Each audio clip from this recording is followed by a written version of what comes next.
Now the moment we've all been waiting for. I am Nate Riggle, and you are listening to The Way of the Bonfire.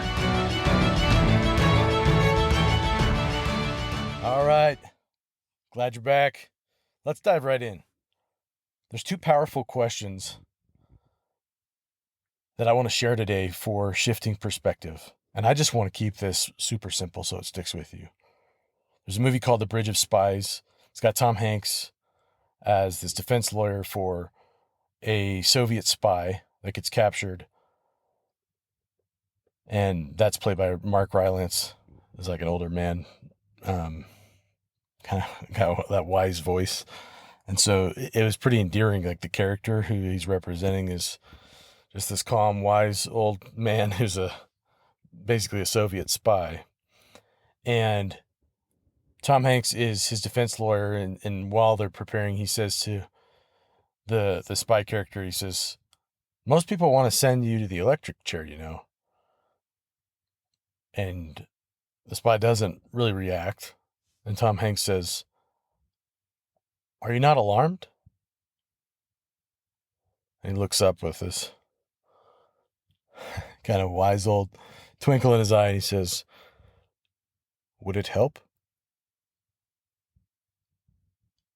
And then he does that a couple more times through the story. Once in the courtroom where he's like, we're not doing so good in this trial. And again, he doesn't really react. He just kind of wants to know what's going on in the trial, but he doesn't really react to that negativity. And he says, Hanks says to him, do you never worry? And he says, kind of shrugs his shoulders and says, would it help? And then again, at the end of the movie, when they negotiate to exchange this Soviet spy for a U.S. pilot that was captured on this bridge, it's called Bridge of Spies, and they're walking across it to go make the exchange. And Tom Hanks looks over at the guy and he's like, so what do you think will happen when you get home?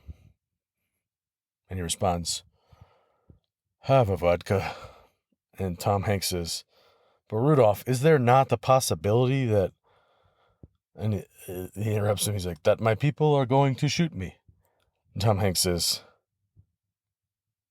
yes. And he says, yes. And you're not worried. And the Rudolph guy's like, one last time, he says, would it help? So that's a powerful question to ask yourself when you are feeling worry and stress. And if you can answer it and really think about it and say, I don't think so. I don't think the worrying is what would help. Focusing on what I can do about it is what would help. But not worrying and stressing. And the other question that's really powerful, that's very similar to this, that maybe helps you dive in deeper if that's what you want, is to just kind of modify this question a little bit and say, how is this helping me? How is thinking this way and feeling this way? Is it really protecting me? Like, do I need this to fix this situation? Do I need to feel this way to fix this situation? Is it actually helping me or is it making it worse? This one's really stuck with me, and I hope it sticks with you. Go get 'em.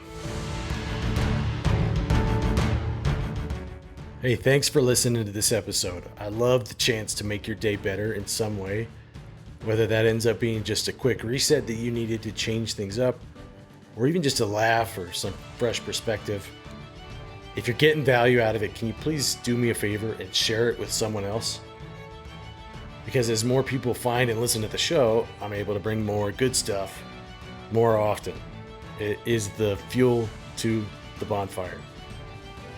Also, I'd love to hear your feedback and any thoughts or ideas or questions you have so we can be more connected and make the show even better with your input and your inspiration.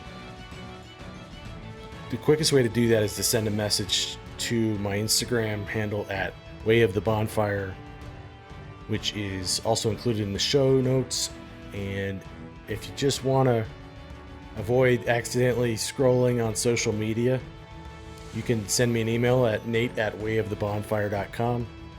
And you know it, but make sure you click that follow button so you can catch new episodes as soon as they're available. Keep tending the bonfire, and we'll see you on the next one.